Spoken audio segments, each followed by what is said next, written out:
Think about the last person who really got under your skin. Not just mildly annoyed you, actually made your blood boil. Now here's the uncomfortable question. What if that reaction had almost nothing to do with them? That's what we're getting into today. This video is about projection, one of the most unsettling ideas in all of psychology, and specifically what Carl Jung figured out about it that most people never learn. Now, the common understanding of projection is pretty surface level. Most people think it just means you're accusing someone else of what you're doing, like the cheating partner who constantly suspects their spouse. And yeah, that's part of it. But Jung went much deeper than that, and what he found changes how you see pretty much every strong reaction you've ever had to another person. By the end of this, you're going to have a simple tool you can actually use, something I'm calling the mirror test. And it's going to make your most frustrating relationships a lot more informative than they are painful. So let's start with the second most important thing to understand about projection, because it sets up everything else. When someone irritates you, not mildly, but genuinely gets under your skin in a way that feels almost personal, Jung would say that intensity is a signal. The emotional charge itself is the data, and what it's pointing to is usually a trait you've buried in yourself. Not because you're a bad person, but because at some point in your life, that trait got punished. You showed up too loud, too needy, too ambitious, too emotional, and someone made it clear that wasn't okay. So you learned to cut that part off.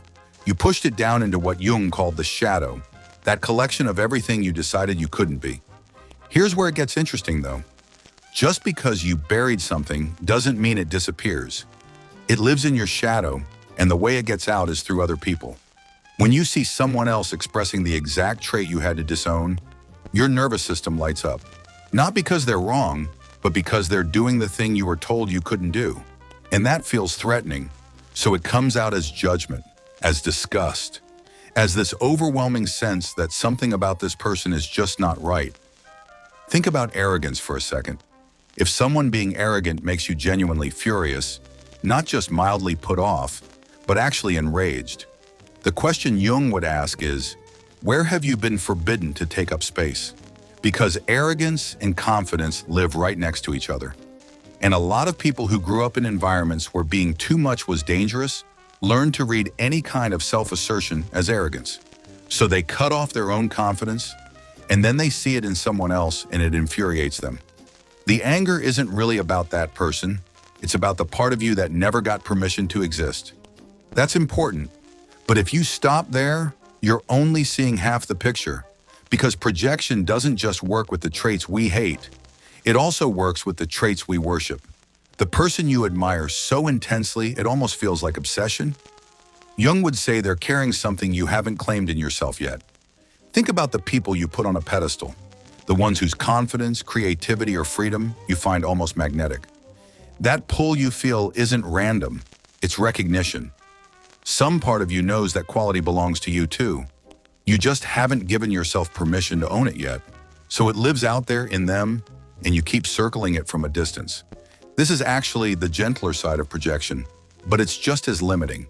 Because as long as you're projecting your strength onto someone else, you can't access it yourself. You stay a fan of the thing instead of a practitioner of it.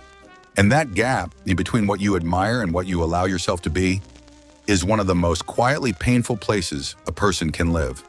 So projection is happening in both directions. The people who enrage you and the people who awe you are both holding up a mirror, and the mirror is showing you your own shadow. Now here's what I really want you to take away from this, because this is the part that actually changes things. Projection doesn't mean everyone who bothers you is innocent. That's not what this is saying. Some people are genuinely difficult. Some people actually are arrogant or manipulative or selfish. But even when that's true, your emotional charge, the intensity of your reaction, contains information about you. The situation might be real, but the heat you feel around it is yours. And that heat is useful if you know how to read it. So here's the mirror test. It's simple, but it takes honesty. 4 steps. First, name the trait, not the behavior, the trait.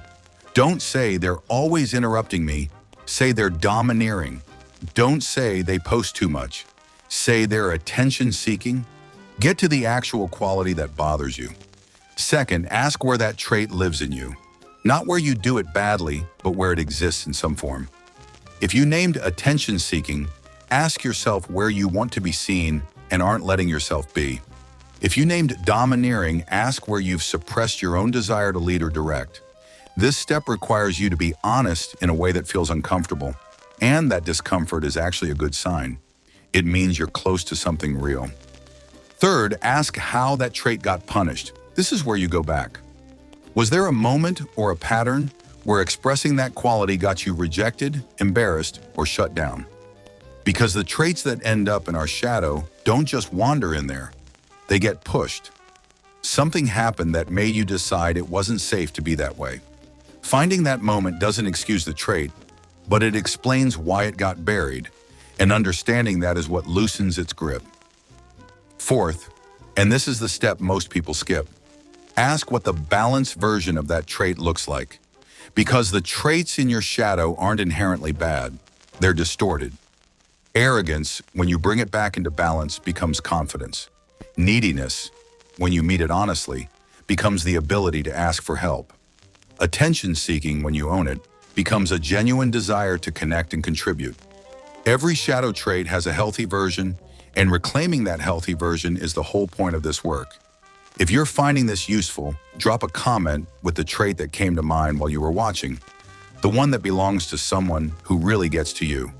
Because I'm willing to bet you're not the only one carrying that one, and seeing it named by someone else has a way of making it feel less shameful. And if you want to go deeper on the shadow specifically, what it is, how it forms, why ignoring it tends to make things worse, subscribe to get notified for our latest videos. But let's bring this home, because there's one more thing I want to say about why this matters beyond just your personal psychology. Most of us walk around treating our strongest emotional reactions as accurate reports about the world. This person is bad. That person is a threat. This quality is disgusting. And because we trust those reactions, we never look underneath them. We just act on them, avoiding people, judging people, putting people on pedestals, and we never ask what the reaction is actually telling us about ourselves. What Jung figured out is that your judgment is a map, not a verdict on the other person, but a map back to the parts of yourself you've lost access to. And when you start using it that way, something shifts. The person who enrages you becomes a teacher. Not because they deserve credit for being difficult, but because your reaction to them is showing you something you couldn't see before. The person you admire becomes an invitation instead of a reminder of your own inadequacy. This is what it looks like when projection becomes transformation. You stop outsourcing your traits, the good ones and the bad ones, and you start taking them back. And the more you reclaim, the less reactive you become, because there's less in the shadow to get triggered. You start responding to people instead of reacting to them, and that's a fundamentally different way to move through the world. So go back to that person you thought of at the beginning, the one who really gets under your skin. Run them through the mirror test. Name the trait, find it in yourself, ask how it got punished, and figure out what the balanced version looks like. Because the odds are good that the thing they're doing that bothers you so much is something you need, in some form, in some amount, and you've just been told you can't have it. If this landed for you, subscribe, because we go deep on this kind of psychology regularly. Not the surface level stuff, but the ideas that actually change how you see yourself. And share this one with someone who you think might need it. Not as a way of saying, hey, this is about you, but because most people have never heard this framed this way, and once you do, you can't really unsee it.